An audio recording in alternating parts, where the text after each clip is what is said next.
지난주에 예수님이 네 번째 한 설교가 뭐였어요? 18장이었어요. 그리고 난 뒤에 이 마태복음 18장까지가 갈릴리 지역 주변을 중심으로 한 사역이었습니다. 이제 예수님이 그렇게 예고했던 대로 이제는 십자가의 고난을 받고 죽기 위해서 갈릴리로 가야 돼요. 아니요, 예루살렘으로. 예루살렘으로 가는데 19장부터 20장까지가 갈릴리에서 예루살렘으로 가는 과정 중에 있었던 일을 써놓은 얘기예요. 이게 마태복음 19장부터 20장까지 이야기고 21장부터 23장까지는 예루살렘에 들어갔는데 반대파들에 의해서 엄청 거절을 당하는 바리새인, 서기관, 대제사장들 이런 사람에게 얼마나 거절을 당하는지 이 이야기를 써놓는 게 21장부터 23장까지예요. 그런데 21장부터 저 28장까지는 다 예루살렘에서 있었던 이야기들을 써놓고 있어요. 자, 그런데 오늘 이야기는 그 중에 갈릴리에서 예루살렘으로 가는 길에서 제자들에게 제자도를 가르치는 내용이에요. 자, 여러분 마가복음에 가면 이게 더 리얼하게 나오는데요. 저 마가복음 8장 17절부터 10장에 이르기까지가 갈릴리에서 예루살렘으로 올라가는 길에서 제자의 길을 가리키는 이게 바로 두 번째 단락인데 오늘 여기서도 역시 갈릴리에서 예루살렘으로 가는 과정 중에 예수님이 어떻게 제자도를 이렇게 연결하는지를 우리 한번 보십시다. 자, 오늘 본문은 지금 우리 읽은 내용처럼 갈릴리를 떠나 요단강 건너 유대지경에 이르니 큰 무리가 따르거늘 병을 고쳐줬습니다. 역시 예수님은 어디든 가는 데마다 그들의 연약함을 돌보는 그 죽음의 장소로 나아가는 그 과정에서도 회복시키고 정말 어려운 사람, 아픈 사람, 가난한 사람을 돌보는 예수님의 사역의 모습을 그대로 다시 보게 해요. 그런데 이때 잘 보세요. 바리새인들이 예수 앞에 나와서 어떤 목적으로 나왔어요? 그를 시험하려고 나왔어요. 여러분, 사람들이 질문하는 거 보면 저게 지금 진짜 알고 싶어서 그러는 건가?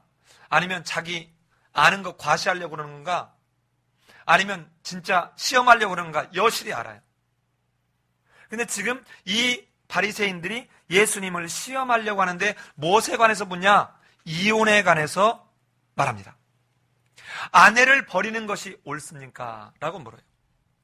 자, 여러분, 왜 바리새인 지금 이걸 묻냐면 이때 예수님 당시에 대표적인 학파 중에 두 학파가 바리새인 학파가 이렇게 있는데 샴마이 학파는 부정한 것, 성적인 범죄를 한 아내를 버리는 것이 합법적으로 인정했고요. 힐렐 학파는 남편이 불평하면 버려도 된다고 그랬어요. 그런데 사람들은 어느 쪽을 선호할까요?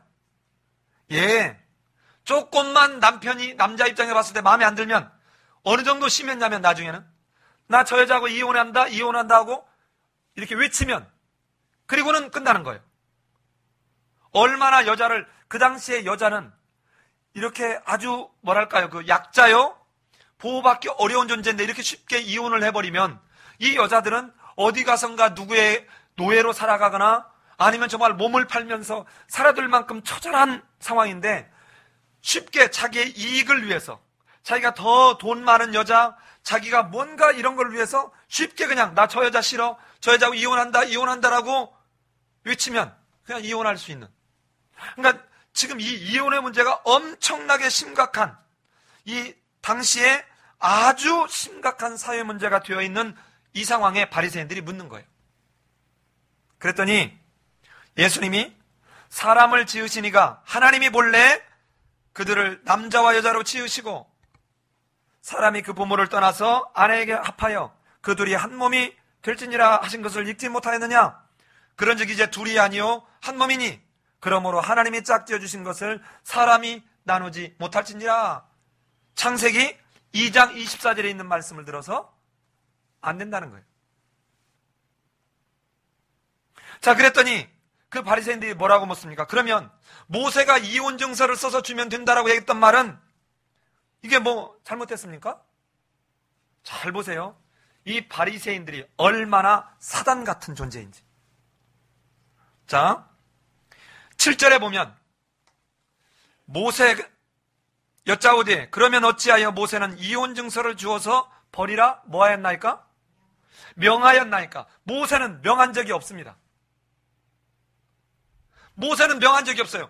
하도 사람들이 악해가지고 사악해서 이혼을 자꾸 하니까 파기되어버리는 그들 중에 최소한의 것으로 이혼 증서도 안 주고 이혼을 해버리니까 이들의 사악함을 어떻게든 규제하는 차원에서 이혼 증서를 써서 주라고 한 것인데 이거를 명령한 것도 아니에요. 근데 예수님은 뭐라고 합니까? 이렇게 말하는지라 예수께서 이르시되 모세가 너희 마음에 완악함 때문에 안 해버림을 어떻게 했대요? 허락했대요. 허용과 명령은 다른 거예요. 허용은 마치 뭐하고 똑같습니까?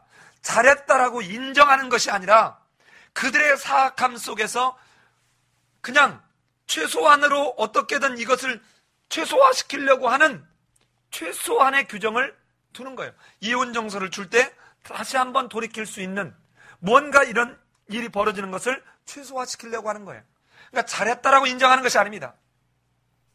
그러니까 여러분 마치 뭐가 똑같아요? 내어버려 두심과 똑같아요.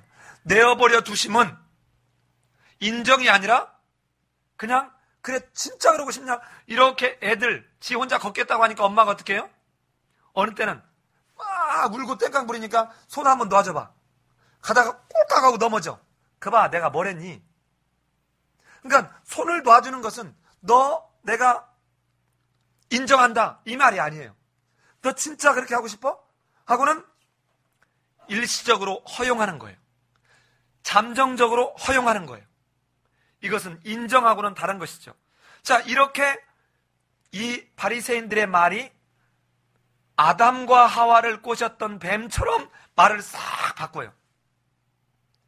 여러분, 우리 민수기 할 때 보지 않았습니까? 왜 사람들이 이 말이 그렇게 무서운지 우리는 민수기에서 처절하게 경험했습니다.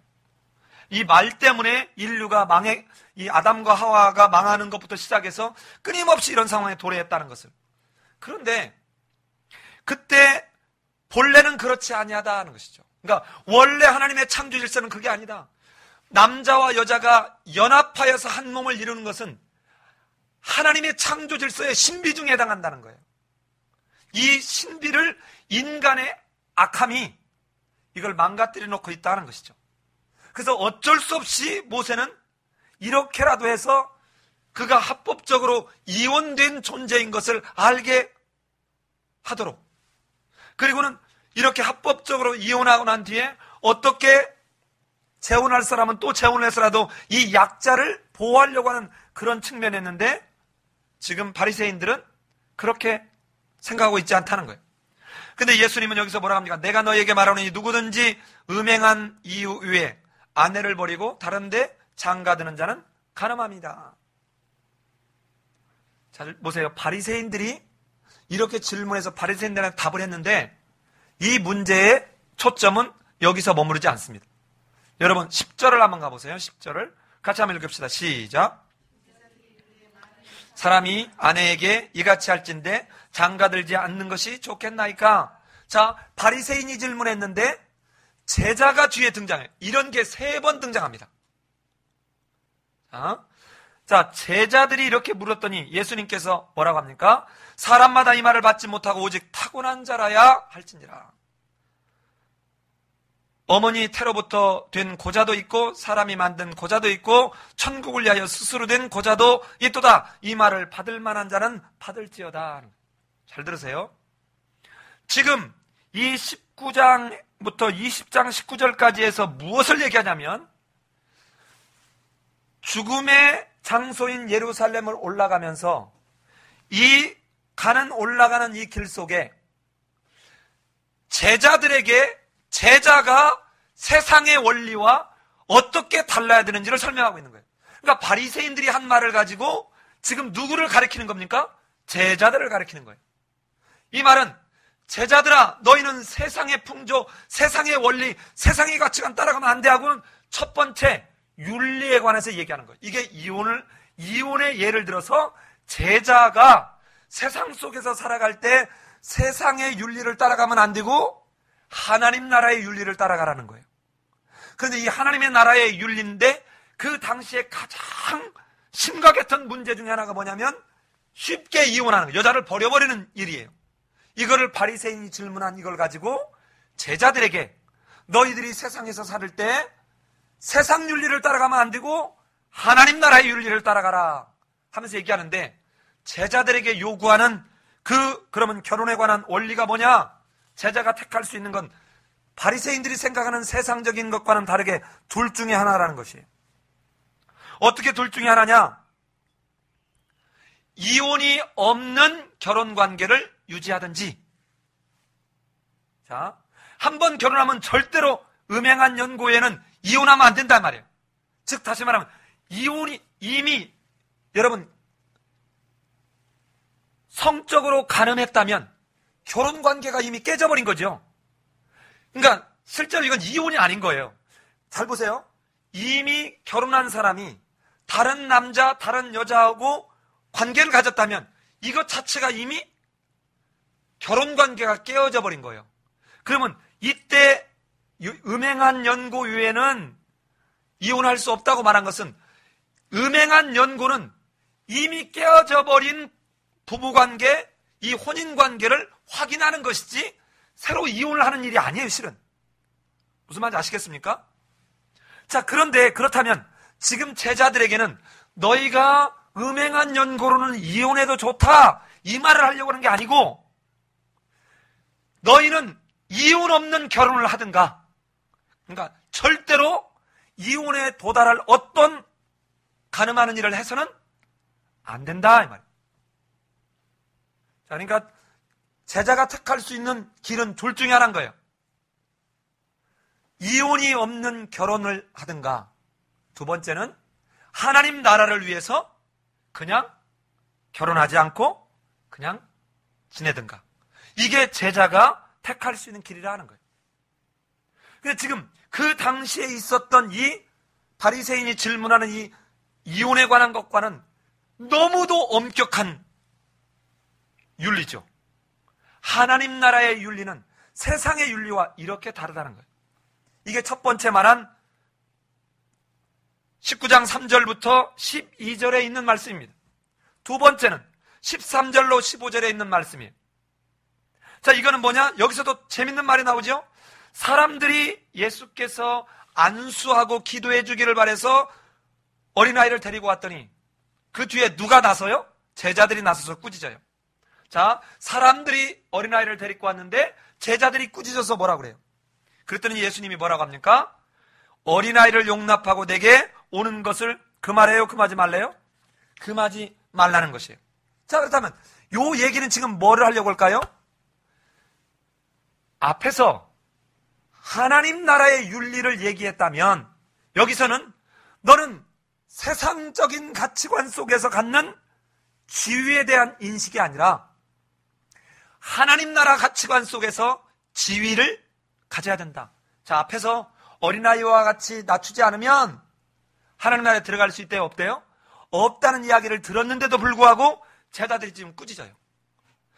예수님이 하신 말씀을 제대로 들었다면 이들은 지금 어떻게 얘기합니까? 마태복음 18장 5절에서 누구든지 내 이름으로 이런 어린아이 하나를 영접하면 곧 나를 영접한 거다는 거예요. 그러면 이 말을 들었으면 어떻게 했어야 돼요? 어린아이가 왔으면 그 어린아이를 아주 친절하고 흔쾌하고 반갑게 맞아줬어야 되는데 이들 지금 그러지 못하고 있는 것이. 제자들의 반응은 예수님의 가르침과 정반대입니다. 왜 그렇습니까? 세상적인 가치에서는 이 어린아이들은 적어도 자기들의 선생인 예수의 관심을 끌을 만한 그런 존재가 아니라고 생각하는 거예요.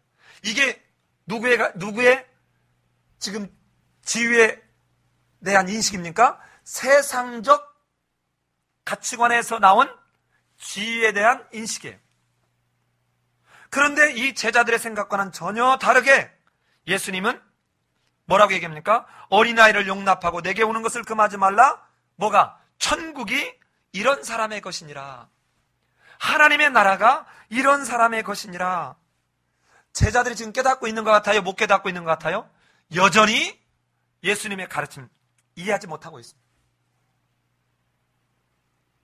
끊임없이 세상적인 지위, 세상적인 가치관에 지금 여전히 매여 있어요. 자, 이 간단한 이야기를 통해서 이 이야기는 이제 뒤에 다음 주에 보게 될 마태복음 20장 20절에서 세베대의 아들의 어머니가 이제 자기 아들들을 위해서 한 아들은 좌편에 한 아들은 우편에 놔달라고 하는 이 말, 그때 이 세베대의 어머니가 뜬금없이 없다가 온 사람이 아니라 예수님의 이 사역 일행에 함께 갔던 그런 사역의 팀이었던 것 같아요. 자, 여기 두 번째에서도 세상적 가치관 속에서 지위를 어떻게 바라보느냐? 너희는 세상적 원리에서 지위를 보지 말고 하나님 나라의 관점에서 지위를 보라 하는 거예요. 세 번째는 마태복음 19장 16절로 26절에서 이제 너희는 세상적 가치관으로 물질을 인식하지 말고 하나님 나라 관점으로 물질을 인식하라라고 얘기하고 있습니다. 물질에 대한 거예요. 첫 번째가 윤리에 관한 거였다면, 두 번째가 지위에 관한 것이고, 세 번째가 뭐에 관한 거예요? 물질에 관한 것입니다. 자, 여러분 아마 꽤 많은 경우에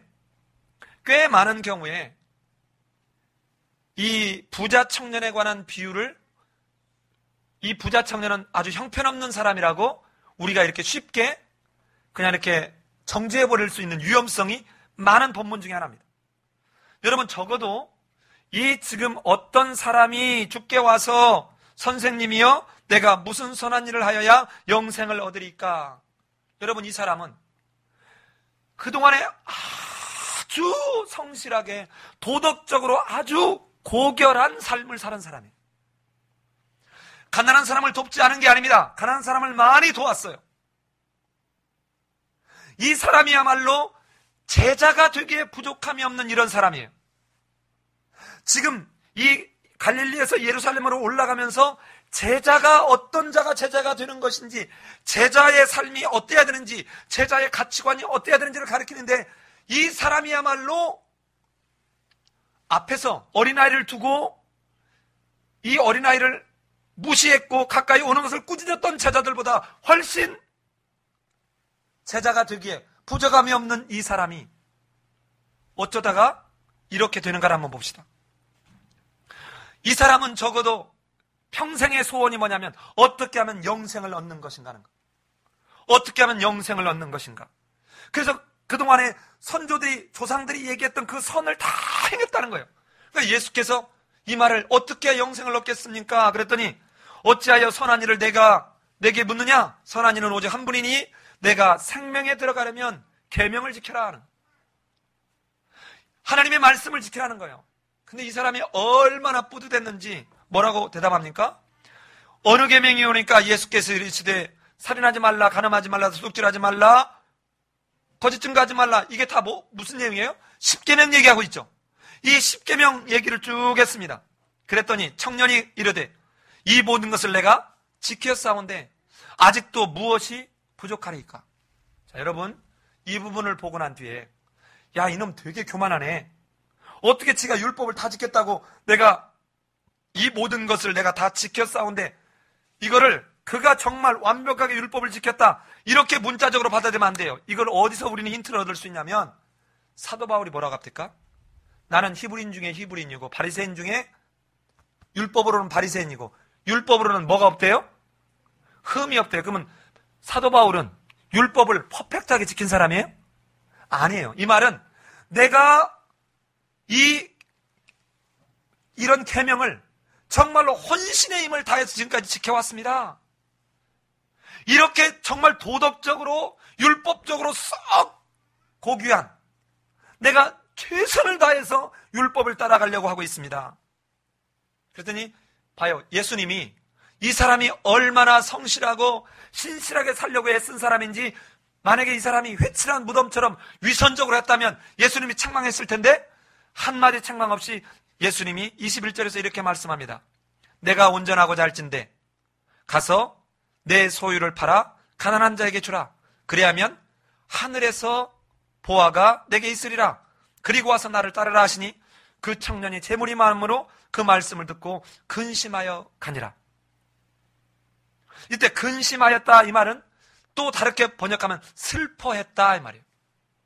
자, 여러분, 이 제자의 모습을 잘 보세요.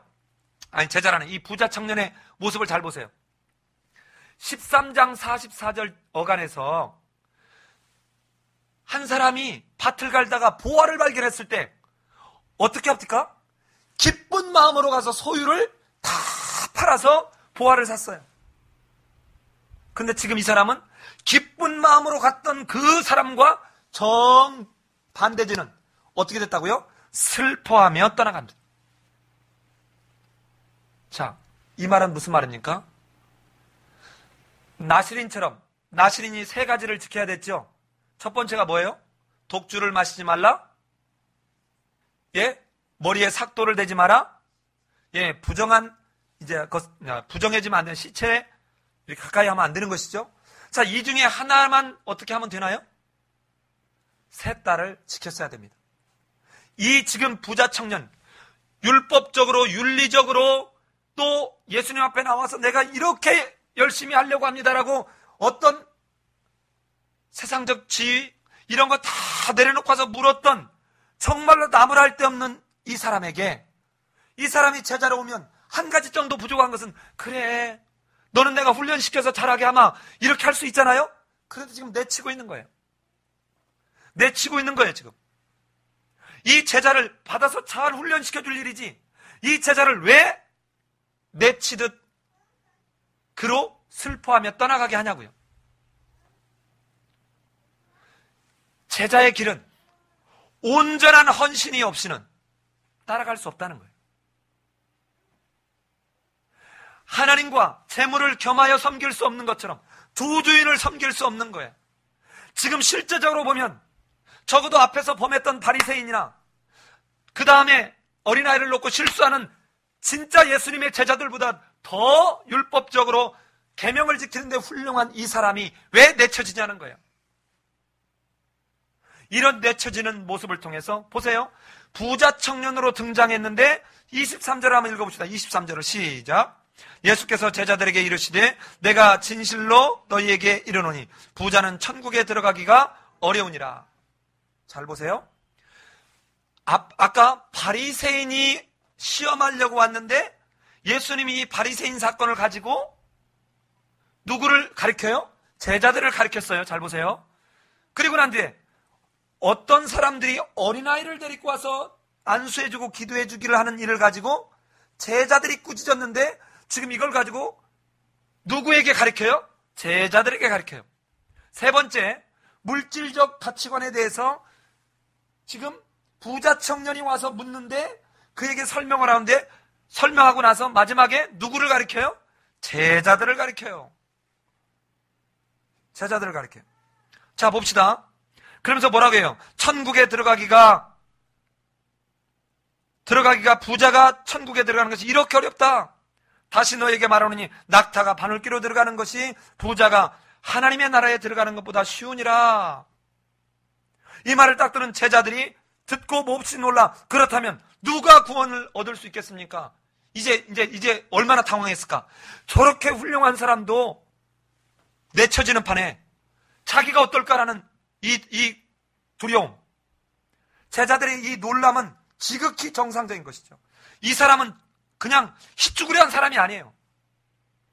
잘 보세요. 네 소유를 팔아.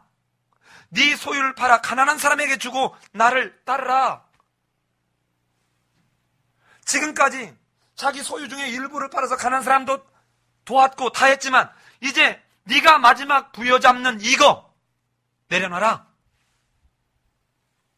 이거 내려놔라, 이거. 그게 여러분과 나에게는 뭡니까? 여러분이 마지막 순간에도 하나님 앞에서 내려놓지 못하는 거 뭐예요? 자존심? 돈? 명예? 뭐예요? 뭐예요? 그게 뭡니까? 권력? 자, 그런데 지금 이 부자 청년에 관한 이 비유에서는 재미난 게 얼마나 궁극적으로 추구하는 것이 무엇이어야 하는지를 4번에 걸쳐서 강조하는 장면이 등장해요. 한번 가볼까요? 자, 한번 봅시다. 이 부자 청년이 16절에서 내가 무슨 선한 일을 하여야 무엇을? 영생을 얻으리까. 자, 이 영생이라는 말과 17절에서 후반절에 내가 생명에 들어가려면 계명을 지켜라. 생명에 들어가는 것, 이게 뭐예요? 영생을 얻는 것이에요. 이게 영생을 얻는 것입니다. 그런데 제자들에게 이것을 말하는데 역시 제자들에게는 그 영생을 얻는 것, 천국에 들어가는 걸, 생명에 들어가는 걸 뭘로 얘기하냐면 23절에서 천국에 들어가는 것이라고 얘기합니다. 동시에 24절에서 하나님 나라에 들어가는 것. 제자들이 이걸 뭐라고 받아요? 구원을 얻는 것.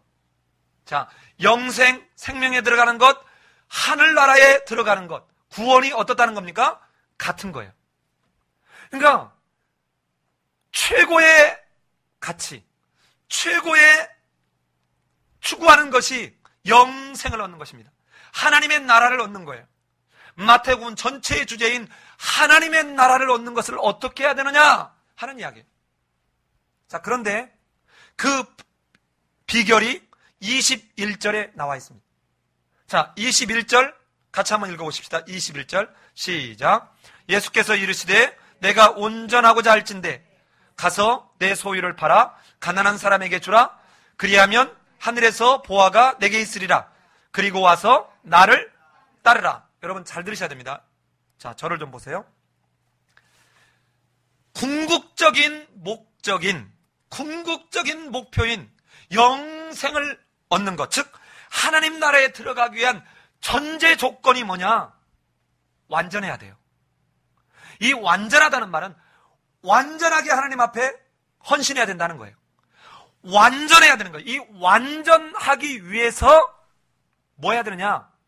자기 소유를 팔고 그 다음에 가난한 사람에게 나눠주고 예수를 쫓는 거예요. 잘 들어보세요. 예수를 쫓자 완전해질 때 하나님의 나라에 들어갈 수 있는데 이 완전해지기 위해서 예수를 따르는 길 위에는 어떤 것도 없다는 거예요. 그런데 예수를 따르는 존재 조건이 뭐냐? 자기가 의지했던 이 소유, 자기 재산을 다 팔고 그 다음에 이것을 가난한 사람에게 다 나눠주는 것이 예수를 따르는 존재 조건이라 이 말이에요. 예수를 따르는 자가 완전해질 수 있는데 이 완전해져야 어디 갈 수 있다고요? 천국에 영생을 얻을 수 있다는 거예요. 그러니까 윤리적인 것, 지위적인 것, 물질적인 것이 오는데 이 물질적인 것은 하나님 앞에서 겸비될 수 없는 것이다. 함께 마주 있을 수 없는 것이다 하는 거예요. 그러니까 제자가 어떤 자가 제자냐? 철저하게 하나님 나라의 윤리 따라서 하나님 나라의 지위 인식을 가지고 가치관적 지위에 대한 인식을 가지고 그리고는 철저하게 물질 대신 하나님 앞에 헌신하는 이 자가 영생을 얻을 수 있다는 것이에요. 이걸 바꿔서 얘기하면 예수님을 따라가서 완전한 자가 되는 전제 조건이 예수 위에는 어떤 것도 의지할 대상이 없다는 철저한 내려놓음. 근데 부자는 이걸 못했다는 것입니다. 그의 다른 부분, 그의 예를 들어서 아까 얘기했잖아요. 윤리, 그의 지위, 그의 계명 준수 너무도 훌륭했습니다. 너무도 훌륭했어요. 여러분과 나는 지금 못 놓고 있는 게 뭡니까? 제가 개인적으로 설교를 준비하는 과정에는 많이 그 감격과 감동, 그리고 저 자신에 대한 회개, 이런 것 속에서 정말 울면서, 이제 지난 토요일에도 집사람 토요일에도 출근하거든요. 밤에 거의 10시 돼서 들어왔어요. 그러니까 혼자 방에서 이렇게 설교 준비를 하는데 어느 때는 설교 준비하다 펑펑 우는 거예요. 정말 그렇구나. 나는 못 놓고 있는 게 뭔가? 나는 철저하게 하나님 앞에서 내려놓지 못하는 게 뭔가? 정말 이 제자들이 지금 묻는 이 질문에 도대체 이런 사람이 구원을 못 받으면 누가 구원을 받겠습니까? 어떻게 해야 구원을 얻겠습니까? 그랬더니 뭐라고 얘기합니까? 사람으로는 할 수 없으나 하나님으로는 할 수 있다. 이게 무슨 말이에요? 사람으로 할 수 없는 걸 그러면 우리 보고 어떻게 예수님을 따르라는 겁니까? 이 말은 어떤 사람의 노력이나 공로로가 아니라 구원의 문제는 누구에게 달려있다는 것이에요? 오직 하나님의 절대 주권 가운데 달려있다는 거예요. 그러기에 물질을 놓을 수 있는 거예요. 오직 절대적 영생에 들어가는 이 절대적 방법이, 절대적 주권이 하나님에게 있기에 내가 물질을 놓을 수 있는 거예요. 이 절대적 하나님의 주권을 경험하고 그 속에 내가 아멘으로 지금 동행하고 있는 사람이 아니면 이거 못 놔요. 못 놉니다. 여러분, 돈이 한 100억쯤 있는 사람은 한 1000만 원 헌금하기 쉬울 것 같죠? 아니에요. 결코 아닙니다. 여러분, 부자가 더 독한 거 모르세요? 제가 볼 때는 오히려 가난한 사람이 불우유뚝 이런 것도 더 잘해요. 물질이 많기 때문에 100억 중에서 한 1000만 원은 어디다 기부하는 건 별게 아닐 거야. 이렇게 여러분 생각하는 대단한 오산입니다. 그러니까 그가 물질이 많냐? 물질이 적냐를 떠나서 어떤 것을 내가 내려놓을 수 있다면 그것은 하나님만이 내 구원의 문제, 내 영생의 문제를 주관하시는 주권적 하나님인 것을 우리가 인정하고 나갈 때 이것을 놓을 수 있다는 거예요. 여러분, 어떤 자유주의 신학자들이나 일부에서 이런 말을 들어봤을 수 있어요. 물론 도움은 됩니다. 자유주의까지라고 말하기는 좀 그렇지만 하여튼 여기서 천국에 들어가는 것이 낙타가 바늘기로 부자가 천국에 들어가는 것이 낙타가 바늘기로 들어가는 것보다 그게 더 어렵다. 자, 23절에 보면 내가 진실로 너에게 이르노니 부자는 천국에 들어가기가 어쩌다는 거예요? 어렵다. 여기 잘 보셔야 됩니다. 여러분, 어렵다고 했지 불가능하다고 하지 않았습니다. 자, 잘 들으셔야 돼요. 헬라어 원어에서 지금 23절에서 부자는 천국에 들어가기가 어려우니라 할 때 있었던 두스콜로스라는 말은 불가능하다는 말이 아니라 아주 힘들다. 불가능하지는 않다 이 말이에요. 영어로는 hard. 자, 그러면서 뭐래요? 이 어렵다. 그런데 뒤에 24절에서 뭐라고 합니까? 24절에서는 이것과 정면으로 대조되기에 낙타가 바늘기로 들어가는 것이 부자가 하나님 나라에 들어가는 것보다 뭐 아니라 쉬운이라. 그러니까 hard, difficult와 대조해서 easy하고 이렇게 대비된 거예요. 자, 그런데 부자도 구원을 받을 수 있다는 겁니까? 없다는 겁니까? 있다는 거예요. 있다는 거예요. 불가능하다는 것이 아니에요. 자, 그런데 26절을 가보세요. 예수께서 그들을 보시며 이르시되 사람으로는 어떻게 하나?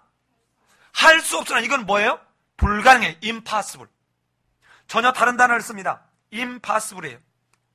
전혀 사람으로는 할 수 없지만 하나님으로서는 다 하실 수 있느니라. 동사를 그대로 대비시키면서 지금 말하고 있습니다. 자, 이때 낙타라는 말이 이거를 우리 인간들에게 이해하기 쉽게 이걸 풀어서 이렇게 설명한 분들이 있어요. 혹시 여러분 들어봤을지 모르겠습니다. 이 낙타라는 말이 헬라어로 카멜론이라는 말이에요. 카멜론. 그런데 밧줄이라는 말은 그냥 카멜론이에요. 자, 들어보세요. 카멜론. 비슷하죠? 모음 하나 달라. 그러니까, 야, 이제 조금 생각을 합리주의에 있는 사람들이 이렇게 얘기하는 거죠. 야, 이 등신아. 어떻게 이 바늘귀로 낙타가 들어가겠냐. 이건 원천적으로 불가능한 예를 드는 거야. 그런데 우리 바늘귀에다 실을 집어넣는데 좀 실보다 좀 두꺼운 이 밧줄. 이걸로 해야 그나마 비유가 안 되겠냐. 이렇게 해서 이건 카밀론인데 카멜론으로 이 사본 필사하는 사람이 잘못 쓴 거다. 이렇게 주장하는 사람이 있는데 여러분 잘 봐요. 바늘귀로 낙타가 못 들어가는 거나 바늘귀에다 밧줄을 못 넣는 거나 똑같이 안 되죠? 그래요? 안 그래요? 자, 이거는 관용적 표현이에요.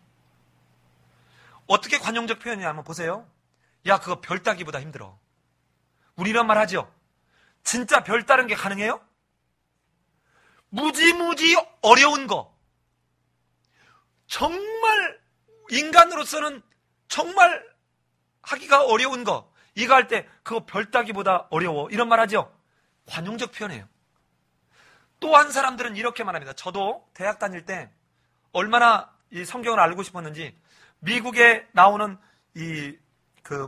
원어로 되어 있는, 영어로 되어 있는 그런 책들을 막 사가지고 왔는데 거기에 픽처 딕셔너리라는 책에 이 영어로 보면 이게 뭐냐면 needle eye. needle이라는 말이 바늘이에요, 바늘. eye가 귀, 이 눈, 이 말이죠. 바늘, 귀, 이 말이죠. 그런데 이게 뭐냐면 우리나라도 동대문이나 이런 데 보면 예를 들어서 해가 진 시간이 되면 가운데 큰 문을 막고 예를 들어서 6시 이후가 되면 옆에 조그마한 문을 이렇게 열어놓고 그래야지 이제 말을 타고 들어오거나 대집단이 공격해 오는 걸 막을 수 있으니까. 그런데 이제 대개 이렇게 성문 여기는 이 양쪽을 낭떠러지기로 하고 어디로 도망가거나 이렇게 못하도록 이렇게 만든답니다. 그러니까 이 옆에 있는 이 조그마한 이 문을 뭐라고 불렀냐면 니들 아이라고 불렀다는 거예요. 근데 여기는 어떻게 들어가냐? 낙타가 이 등에다 지은 짐을 다 내려놓고 무릎 꿇어서 이 발꿈치로 아주 가까스로 고통스러울 만큼 해서 들어갈 수 있을까 말까 하는 이런 문을 갖다가 성문의 바늘귀 문이다 이렇게 불렀다는 거예요. 그래서 이건 인간들에게 유익을 끼치도록 하는 그런 설명을 했어요. 그래서 제가 신학 공부를 하면서 다시 신학대학원 1학년 때 이 저자한테 이메일을 보냈습니다. 야, 도대체 이게 맞냐? 하고 보냈더니 그 학교에 이메일이 안 와요. 나한테. 그래서 내가 그 학교 학장에게 이메일을 다시 보내서 이러이러한 저자가 이런 책을 썼는데 좀 저자 이메일을 내게 다시 한번 알려줄 수 있느냐 하고 보냈더니 그 사람은 죽었다는 거예요. 그래서 내가 그렇다면 그 사람이 쓴 책 어디에 이렇게 썼는데 어떻게 생각하냐? 아니다. 말할 수 없다. 왜 그러냐면 지금 발굴되고 있는 유적이나 어떤 사료들에서 1세기 예수님 당시에 이런 니들 아이가 있었다는 어떠한 근거가 없다는 거예요. 자, 어찌되었든 지금 여기서 말하는 이 낙타가 바늘귀로 들어가는 것이 더 쉽다. 이 말은 말도 안 되는 예를 들어서 이런 것이 아니라 관용적으로 진짜 어려운 일, 진짜 어려운 걸 얘기할 때 낙타가 바늘귀로 들어간다라고 하는 우리나라에서 하늘에서 별 따는 것이다. 이렇게 말하든 그래서 이거를 밧줄을 바늘귀에다 끼는 거라든지 이 성문의 옆에 이 조그마한 문을 의미한다라고 우리가 인간적 합리주의에 빠져서 설명할 이유가 그런데 시도할 이유가 하나도 없다 하는 것을 여러분의 다른 책을 보면서라도 오해하지 않았으면 좋겠습니다. 여러분 보세요. 자, 이 지금 제자들이 이렇게 해서 어떻게 구원을 얻겠습니까? 라고 얼마나 좌절하고 절망해요. 근데 이때 누가 나섭니까? 27절에 베드로가 나서요. 베드로가. 자, 무슨 생각이 들을까요? 이제 베드로가 갑자기 배에다 힘을 줄 때가 왔습니다. 왜 그래요? 마태복음 4장에서 예수님이 나를 따라오너라 내가 너희로 사람을 낚는 어부가 되게 하겠다 그랬더니 어떻게 해요? 소유를 다 버려두고 다 버려두고 쫓았어요. 와우! 그러니까 이제는 우리는 그럼 무엇을 이제는 얻겠습니까? 하고 묻습니다. 그랬더니 예수님은 전혀 엉뚱한 말씀으로 하십니다. 28절에서 내가 진실로 너희에게 이르노니 세상이 새롭게 되어 인자가 자기 영광의 보좌에 앉을 때 나를 따르는 너희도 12보좌에 앉아 이스라엘 12지파를 심판하리라. 자, 무엇을 얻겠사옵나이까? 라고 이렇게 물었는데 여기는 천상의 왕에 함께 앉게 될 그 자리에 그가 함께 보좌에 앉게 될 거라는 거예요. 그래서 심판하게 될 것이다. 그러면서 뭐 얘기합니까? 내 이름을 위하여 집이나 형제나 자매나 부모나 자식이나 전토를 벌이는 자마다 여러 배를 받고 또 영생을 상속하리라. 잘 보세요. 집과 전토가 양쪽 끝에 있어요. 그리고 가운데 뭐가 있어요? 형제, 자매, 부모, 자식이 들어있어요. 양쪽 끝에 물질로 포장되어 있고 가운데 가족 관계가 가장 인간에게 가까운 가족 관계가 들어있어요.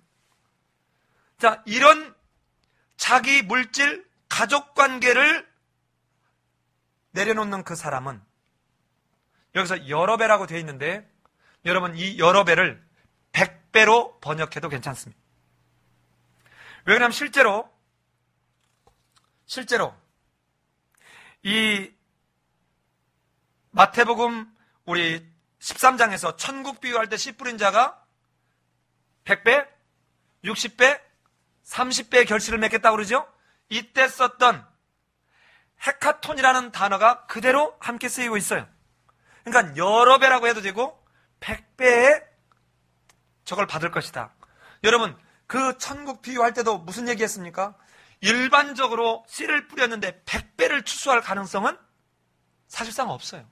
얼마나 세상적 원리가 아니라 하나님의 원리에서의 그 보상이 세상적 원리를 따라가지 않았던 사람들에게는 하나님의 원리를 따라간 만큼 하나님 나라의 원리를 따라간 만큼 견줄 수 없는 그들에게 보상이 이루어질 걸 말하고 있어요. 그런데 이것은 이 보상은 뭐예요? 인간들이 기대할 수 있는 보상이죠.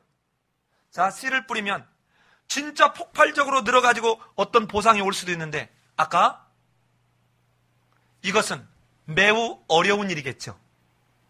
그런데 사람으로는 할 수 없고 하나님으로만 할 수 있는 뭐를 상속받는데요? 영생을 상속하리라. 잘 보세요. 부자가 그렇게 놓지 못했던 이 세상의 가치관 속에 있었던 물질적 보상뿐만 아니라 뭐도? 이제는 사람으로는 불가능한 할 수 없는 뭐까지? 영생까지 얻게 된다는 거예요. 그러니까 인간적 세상적 가치관의 원리를 따라서 살았던 그 사람들은 결단코 맛볼 수 없는 세상적 원리로도 형언할 수 없는 정말 낙타가 바늘기로 들어가는 것처럼 어려운 풍성한 결실, 풍성한 보상 뿐만 아니라 사람으로는 할 수 없고 하나님으로만 할 수 있는 절대적 주권을 가진 하나님으로부터 갖는 영생을 얻을 수 있다 하는 이야기. 그러면서 이 결론으로 뭔 얘기합니까? 30절을 우리 같이 한번 읽어볼까요? 시작. 나중된 자로 먼저 들 자가 많으니라. 이게 보상이 어떻게 될지에 관한 결론이에요. 잘 들어보세요. 지금 이 베드로가 맨 먼저 제자 된 사람이잖아요. 그리고 늘 항상 수제자로 등장하죠. 그러니까 지금 이 베드로 간에는 어떤 생각이 들을까요? 내가 다 버려두고 쫓았고 나는 지금 어떤 거예요? 나는 첫째 된 자야. 이거를 먼저 된 자가 나중되고 라고 하지 말고 첫째 된 자가 말째 되고 말째 된 자가 첫째가 될 거다 이렇게 해도 되거든요. 이 번역이 똑같거든요. 또는 맨 높은 자리에 있는 자가 맨 밑바닥으로 가고 맨 밑바닥에 있는 자가 맨 위로 갈 거다, 이렇게 번역을 해도 괜찮아요. 자, 그러면 이 베드로에게 지금 얘기한다면 첫째 된 자가 말째가 되고 말째 된 자가 첫째가 될 것이다. 자, 그러면 어떤 자가 첫째 됐는데 말째로 가느냐, 이걸 알아야 되지 않겠습니까? 그렇죠? 자, 그런데 이 본문을 우리 20장 16절을 한번 같이 봅시다. 20장 16절 같이 봅시다. 시작. 이와 같이 나중된 자로서 먼저 되고 먼저 된 자로서 나중되리라. 자, 뭐가 다른지 아시겠어요? 앞에는 먼저 된 자가, 그러니까 첫째가 말째가 되고 말째가 첫째가 된 자고 순서가 나왔는데, 여기는 말째가 첫째가 되고 첫째가 말째가 된다는 말로 그 순서가 인클루지오, 쌍을 이렇게 바깥으로 쌍을 이루죠. 무슨 말인지 아시겠습니까? 잘, 이제 저를 보세요. 잘 봐요. 그 사이에 포도원 품꾼 비유를 들어서 베드로를 깨우치고 있는 거예요. 왜 제가 본문을 이렇게 길게 잡았냐? 20장에서 저도 끊고 싶어요. 이 정도에서 딱 설교 끝나고 우아하게 가고 싶은데, 이 뒤에 20장이 뭐냐면 베드로에게, 얘야, 첫째 된 자가 말째 되고 말째 된 자가 첫째가 되는 것이 무슨 말인 줄 아느냐고는 지금 이 베드로에게 이걸 묻는 거예요. 그래서 20장 1절에서 천국은 역시 하나님의 나라에 관한 이야기죠.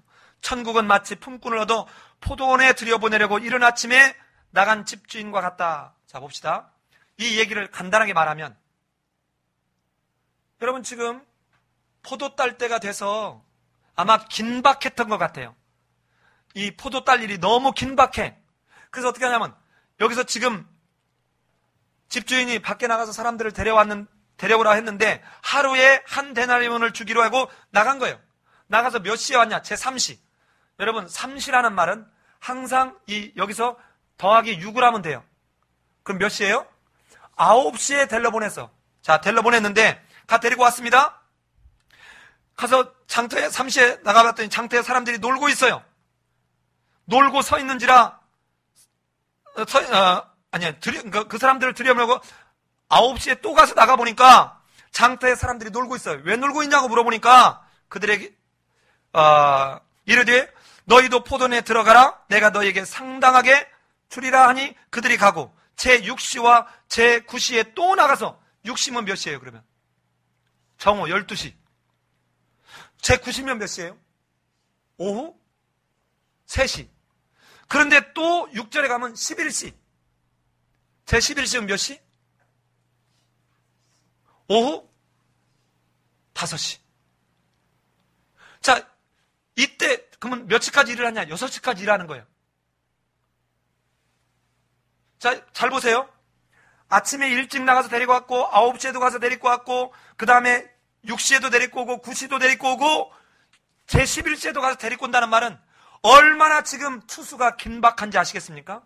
하나님 나라의 회복, 천국이 확장돼야 될 이것이 얼마나 긴박성에 놓여 있는가에 관한 이중적 의미를 담고 있는 거 아시겠어요? 포도원이 포도를 지금 이 추수해야 될 이것도 긴박하지만 이것은 하나님의 나라의 일할 일의 긴박성을 의미하고 있죠. 일을 다 마쳤습니다. 일을 다 마쳤는데 임금을 제일 먼저 온 사람부터 주고 가세요. 그 다음에 두 번째 온 사람 주고 가세요 했으면 문제가 안 생기는데, 자, 반대로 했어요. 제 11시에 온 사람부터 얼마를 줬어요? 한 데나리온 줬어요. 자, 잘 들어보세요. 여러분 같으면 내가 아침 예를 들어서 6시부터 와서 일을 했고, 근데 어떤 사람은 오후 5시에 와서 일하고 1시간 일하고 임금을 주는데, 이 사람한테 하루 품삯이 10만 원인데 10만 원을 딱 줬어요. 그러면 여러분 아침에 6시에 온 사람은 무슨 생각이 들을까요? 야, 1시간 한 사람을 10만 원 주면 아침 6시부터 온 나는 20만 원은 줄까? 30만 원은 줄까? 이 생각 할까요? 안 할까요? 기대하겠죠. 이렇게 기대하는 그에게 그 다음에 9시에 온 사람 오세요. 그랬더니 얼마 줘? 똑같이 10만 원 줘. 근데 맨 마지막에 아침에 일찍 온 이 사람도 똑같이 10만 원을 주니까 여러분 어떤 생각이 들을까요? 이제는 이 창자가 이 뒤틀리는 현상이 벌어지는 것이죠. 어떤 뒤틀리는 현상이 벌어집니까? 자, 왜 이 사람이 지금, 왜 우리는 종일토록 수고했고 더위를 견디면서 일했는데 어떻게 1시간밖에 일 안 한 사람하고 아침부터 하루 종일 일한 사람을 같게끔 처우합니까? 있을 수 없습니다 하고는 불평합니다. 여러분, 이게 왜 불평해요? 이게 세상적 보상의 원리예요. 세상적 보상의 원리는 어떻게 합니까? 일한 만큼 주는 거예요. 이걸 갖다 우리는 뭐라고 해야 합니까? 공정성의 원리입니다. 그런데 하나님 나라의 원리는 관대함에 기초한 은혜의 원리예요. 잘 보세요. 이 사람 아침에 6시에 데려올 때 너 품삯 얼마라고 정했어요? 한 데나리온을 정했어요. 그러면 이 사람 품삯이 깎였나요? 안 깎였나요? 안 깎였어요. 잘 들으셔야 돼요. 이 사람들이 지금 무엇 때문에 주인에게 가서 원망하고 항의하는가? 그 사람들이 갖고 있는 세상적 원리에 이해가 안 된다는 거예요. 두 번째는 비교의식 때문에 그렇습니다. 비교. 왜 저 사람은 온 지 1시간밖에 안 되는데 나는 9시간째 일하는데 왜 똑같이 줘? 비교예요. 내가 어떤 손해를 보지 않았음에도 불구하고 정상적인 정당한 보상을 받지 못했기 때문이 아니라 자신보다 더 적게 일한 사람들이 자신들과 동일한 보상을 받는 데서 오는 그런 비교의식 때문에 그렇습니다. 자, 이 말을 앞에 베드로를 위해서 지금 얘기하고 있는 거예요. 그랬더니 예수님이 뭐라고 그래요? 그 주인이 뭐라고 얘기합니까? 내가 너한테 잘못한 게 뭐냐? 너하고 내가 한 데나리온에 약속하지 않았냐? 그러니까 너는 네 것을 받는 것으로 충분하다. 이거 가지고 가거라. 이 사람에게 너와 같은 것을 주는 것은 내 마음이다. 이게 내가 원하는 거야. 자, 내가 이렇게 내 뜻대로 내 것을 가지고 내 뜻대로 한다고 해서 네가 나보고 악하다고 말하느냐? 그러면 지금 뒤에다 이 말하는 거예요. 잘 보세요. 여기서는 베드로에게 했던 19장 30절에서는 첫째 된 자가 말째 되고 말째 된 자가 첫째가 될 거야 이렇게 얘기했는데, 여기는 나중된 자가, 그러니까 말째 된 자가 첫째가 되고 첫째 된 자가 말째가 될 거라고 바뀌었거든요. 그럼 이 말은 뭐냐? 베드로에게 하는 말은 이미 하나님의 사역, 하나님의 어떤 일을 하거나 자기 소유를 포기하고 하나님 나라의 일을 한다 할지라도 내가 이렇게 하면 더 큰 보상을 받을 거라고 기대하고 할 때는 아무짝에도 쓸모없는 것이다 이 말이에요. 무슨 말인지 아시겠어요? 그런데 나는 포기하고 싶어도 가진 것이 많지 않아서 많은 것을 포기할 수 없어. 나는 늦게 예수를 따라서 나는 내세울 게 없어. 그러는 자라도 철저하게 내려놓는 겸손함과 온전한 헌신으로 간 그 사람들, 이 사람들은 말자 같은 존재이지만 하나님이 어떻게 하겠다는 거예요? 첫째에다 놓겠다는 거예요. 이게 세상의 원리와 다른 하나님 나라의 원리라 이 말입니다. 여러분, 우리가 뭔가 헌금을 하면서도 내가 이 헌금을 드리면, 내가 11조를 하면 하나님이 내 창고가 넘치나 안 넘치나 내가 복을 받을 거라고 기대하고 되는 것은 어떡하라는 거예요? 부질없는 짓 하고 있다는 거예요. 죄송하지만 저는 성도들을 대상으로 그 하나님의 위에 서서 그 얄팍하고 싸구려 같은 인간의 복을 가지고 저는 사기치고 싶지 않습니다. 그런 헌금 안 하셔도 돼요. 그렇게 헌금을 해서 그렇게 헌금을 해서 우리 교회가 커지는 것보다는 헌금이 적더라도 안 쓰고 덜 쓰고 더 줄여서 더 어려운 상황에 가더라도 정말 하나님 앞에 받은 그 은혜와 모든 소유가 하나님 거라는 그 고백 속에 드리는 신앙의 표현으로 드리는 이 물질이 모여서 구제도 하고 선교도 하고 전도도 하고 또 우리 성도들을 교육하고 나누는 것도 하고, 여러분 이런 마음으로 드린 그 예물은 하나님이 첫째가 되는 그 예물로 받으시겠다는 것이죠. 그러나 내가 예물을 드리면서 나는 이렇게 했으니까 하나님이 복을 주실 거야. 나는 교회를 섬겼으니까 우리 자식들이 잘 되게 할 거야. 여러분, 여수의 사람들이 뭐라 그러냐면 아버지가 뭐를 했으니까 자식이 이렇게 그 기도의 열매를 딴다. 뭐 이런 얘기를 너무 자연스럽게 하는데 그 아버지 밑에서 그렇게 하나님을 경외하는 그 모습으로 애가 잘 그 삶을 이어가기 때문에 복을 얻는 것이지, 아버지가 이 신포도를 먹었다고 해서 자식이 신 게 아니에요. 왜 이걸 죄로만 연결하냐고요. 자, 반대로 정말 나는 돈이 없어.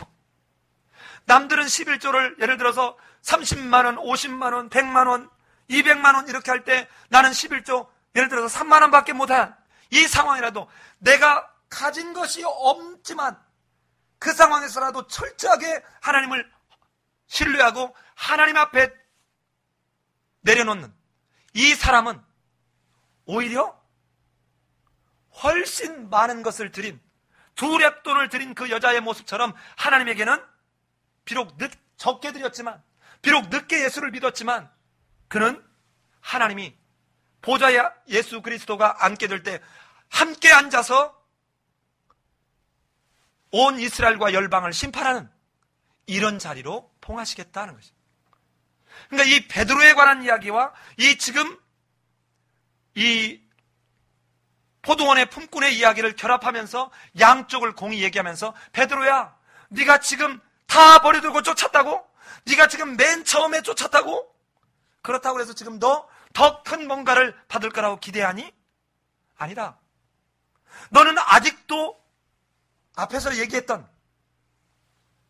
윤리적인 문제, 지위적인 문제, 그리고 철저하게 하나님 앞에 헌신하는 게 무엇인지를 이해하지 못하고 있다. 이러면서 마지막 결론처럼 17절로 19절에서 마지막 예수님의 순환 예고를 합니다. 이 순환 예고는 뭘까요? 바로 예수 그리스도가 모든 윤리, 모든 지위, 하나님 앞에서 모든 헌신을 다 말씀대로 순종하는 그 예수 그리스도의 모습을 통해서 제자들이 누구를 따라가야 된다는 겁니까? 예수 그리스도의 죽기까지 순종하시는 그 순종함을 따라가야 됨을, 바로 이 마지막 세 번째 순환 예고는 그 17절에서 뭐라고 되어 있습니까? 예수께서 예루살렘으로 올라가실 때 12제자를 따로 데리시고 어디에서? 길에서 이르시되. 왜 꼭 이 말을 강조하고 있을까요? 길에서. 자, 이 길에서 너희들이 가야 될 길이 앞으로 어떤 길이라는 겁니까? 이 바로 예수 그리스도가 가야 될 이 길이야. 이 길은 세상의 윤리가 아니라 하나님 나라의 윤리를 따라야 된다. 세상의 지위가 아니라 하나님 나라의 지위를 따라가야 된다. 세상의 물질, 세상의 헌신적인 그런 개념이 아니라 하나님 나라의 헌신 개념을 가지고 가야 된다. 그럴 때 너가 예수 그리스도를 본받아서 그 십자가의 길을 갔을 때 이게 끝이 아니라 너희들은 생명의 부활로 사람으로는 할 수 없는 영생을 상속받게 될 것이다. 너희들이 내려놓은 그 희생, 그 헌신, 100배, 이 말은 뭐예요? 100배라는 말은 완전수 아닙니까? 완전 엄청난 이거를 받게 될 것이다. 풍성함을. 예수 그리스도의 죽음의 예고를 통해서 제자의 길이 어떠해야 되는지를 말하고 있습니다. 사랑하는 여러분, 여러분에게는 지금 어떤 윤리를 가지고 세상을 살아가고 있다고 지금 살펴집니까? 나는 이 정도 되면, 나는 남의 거 훔치지 않았잖아? 나는 적어도 다른 사람 살인하지 않았잖아? 이런 세상적 윤리 기준을 가지고 나는 썩 괜찮은 사람이라고 혹시 생각하고 가고 있습니까? 나는 적어도 내 아내 손으로 때린 적은 없잖아? 적어도 나는 내 아내 욕한 적은 없잖아? 이러면서 나는 썩 괜찮은 사람이라고 혹시 생각하고 있지 않습니까? 적어도 나는 누구 앞에 내가 막 높은 자리에 앉으려고 하는 이런 건 없어. 하고 하지만 내 속에서는 지금 뭔가 나를 조금 높은 자리 좀 이렇게 세워주고 잘했어요 라고 칭찬 안 해주면 나는 왠지 거기에 아무것도 안 하고 싶고 뭐 알아주지도 않는 데가 뭐들 해. 아니 왜 목회자는 보수 받으면서 왜 나도 똑같이 교회 일하는데 왜 나는 보수 안 줘? 이런 생각이 들면서 여러분 속으로는 전혀 다른 베드로와 같은 지금 상황 아닙니까? 뭔가 내가 다 이건 놓지만 내가 이건 하나는 안 된다라고 부여잡는 뭐가 있으면서 겉으로는 안 그런 척 아주 썩 괜찮은 사람이라고 스스로 자유하면서 지금 혹시 신앙생활을 하고 있지 않습니까? 오늘 이 마태복음 19장부터 20장에 있는 이 말씀은 제자가 세상의 가치관의 원리를 따라가서는 아니 되고 하나님 나라의 가치관의 원리를 따라가야 됨을 마지막 예수 그리스도의 순환 예고를 통해서 다시 한번 결론적으로 보여주고 있다고 보여집니다. 사랑하는 여러분, 저는 여러분들이 오늘 성찬을 우리가 함께 들은 것처럼 그 예수님의 온 몸이 찢기고 온 피를 다 쏟는 그 모습에서도 저들이 하는 일을 저들이 알지 못합니다. 저들의 죄를 사해달라고 하나님 앞에 구했던 그 예수님처럼 이제는 세상적 윤리, 세상적 지위, 세상적 어떤 물질 또는 보상의 원리 이것이 아니라 하나님 나라의 가치관과 원리로 정말 예수님이 다시 오시는 그날에 내가 너를 안다. 내가 너를 안다. 이 말씀 들을 수 있는 우리 삶의 예배교회 성도님들 되시기를 예수님의 이름으로 기도합니다. 같이 한번 기도하겠습니다.